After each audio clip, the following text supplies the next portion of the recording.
Olá, eu sou Vera Lúcia Rodrigues, da Verve Assessoria, e hoje a gente vai falar sobre como é que a gente pode fazer um trabalho de assessoria de imprensa e aumento de visibilidade em sindicatos, associações de indústria, associação de funcionários, todo tipo de entidade de classe.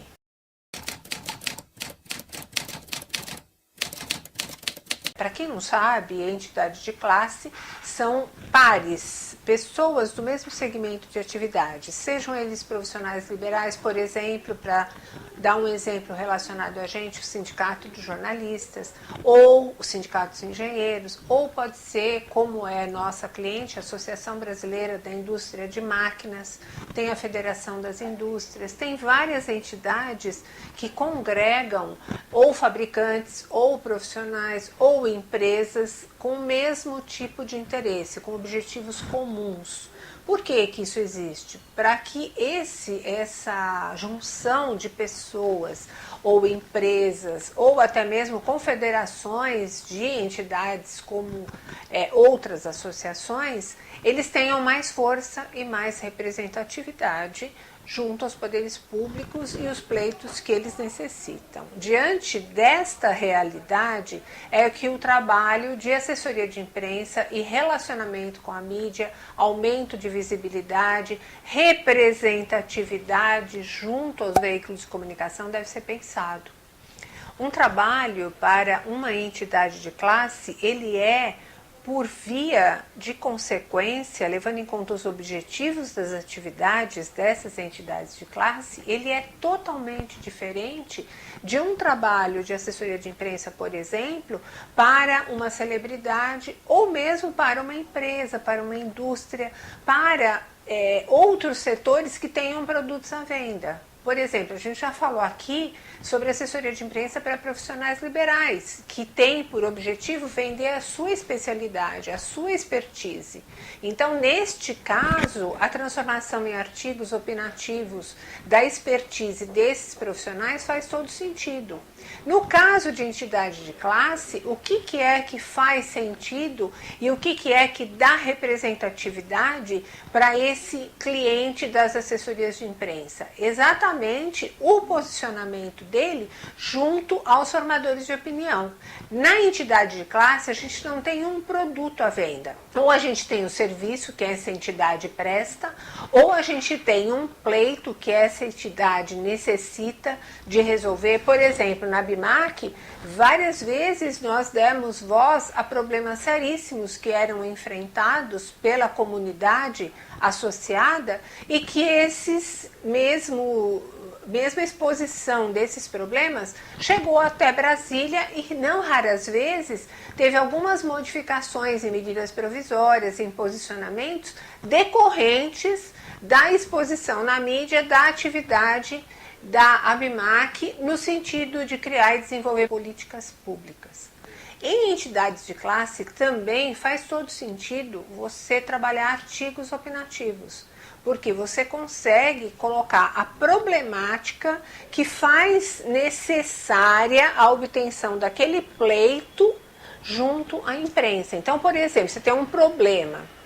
Recentemente, nós falamos muito sobre abertura comercial, exatamente porque o governo está com esse tipo de discussão. Então, a gente tornou pública essa discussão, colocando todas as questões e todos os lados envolvidos dentro da mesma problemática numa discussão junto aos formadores de opinião.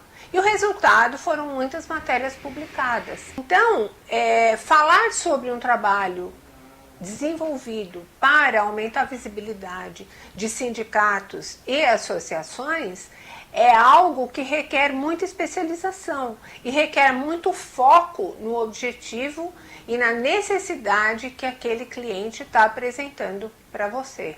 Aquele cliente está colocando como objetivo a ser desenvolvido por aquele trabalho. Eu me lembro, na década de 80, a gente fez um trabalho muito legal para o Sindicato dos Engenheiros do Estado de São Paulo. E o presidente era o Allen Abert, um engenheiro renomadíssimo e com um posicionamento muito interessante e muito fácil de ser trabalhado junto à imprensa. E eu lembro que teve uma época que um dos maiores problemas do sindicato era com relação ao recolhimento de imposto de renda dos seus associados. O Allen teve uma ideia que a gente transformou numa notícia que foi muito legal e foi capaz de alterar um projeto de lei que tramitava na ocasião. Ele colocou um leão numa passeata na Avenida Paulista. A gente, obviamente, colocou o leão numa jaula e tal, para que não tivesse nenhum risco com as pessoas, mas esse leão foi simbolizar o problema que aquela categoria estava tendo. E, por conta disso, a gente desenvolveu todo um trabalho junto à mídia para dar visibilidade, não só a essa passeata, mas a esse leão e ao problema que o sindicato estava enfrentando exatamente relacionado ao imposto de renda.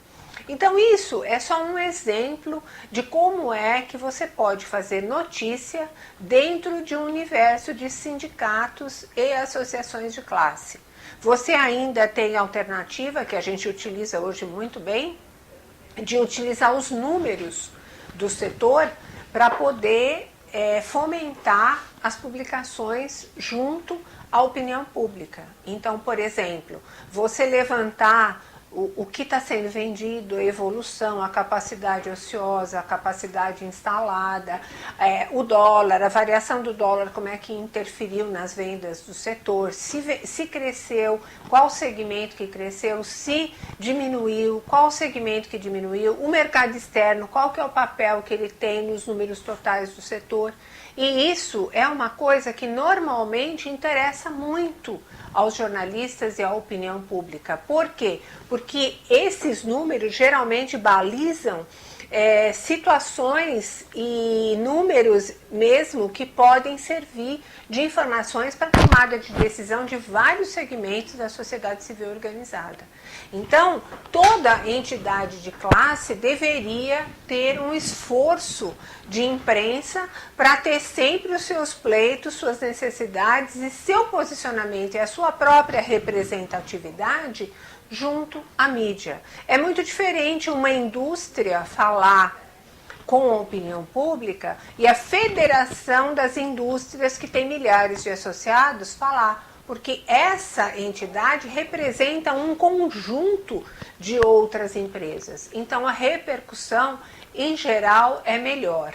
Mas isso não quer dizer que o trabalho do assessor de imprensa, em função disso, seja mais fácil. Não, muito pelo contrário.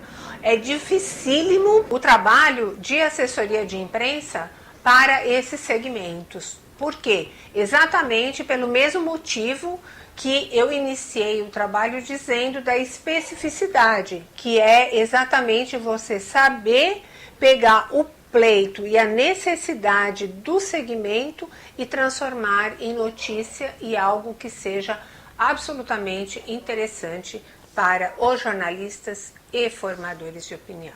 Na próxima semana, no nosso próximo vídeo, eu vou falar com vocês, além da coletiva de imprensa, que a gente utiliza mensalmente para divulgação de números, quando eles existem, outros mecanismos que podem fazer com que uma entidade de classe se posicione em relação aos grandes temas nacionais, incluindo aí comunicados oficiais. Em que situações os comunicados oficiais podem ser utilizados e em que situações é interessante que o dirigente, o presidente daquela entidade se exponha junto à opinião pública e coloque a sua versão dos fatos quando a questão for dúbia, ok?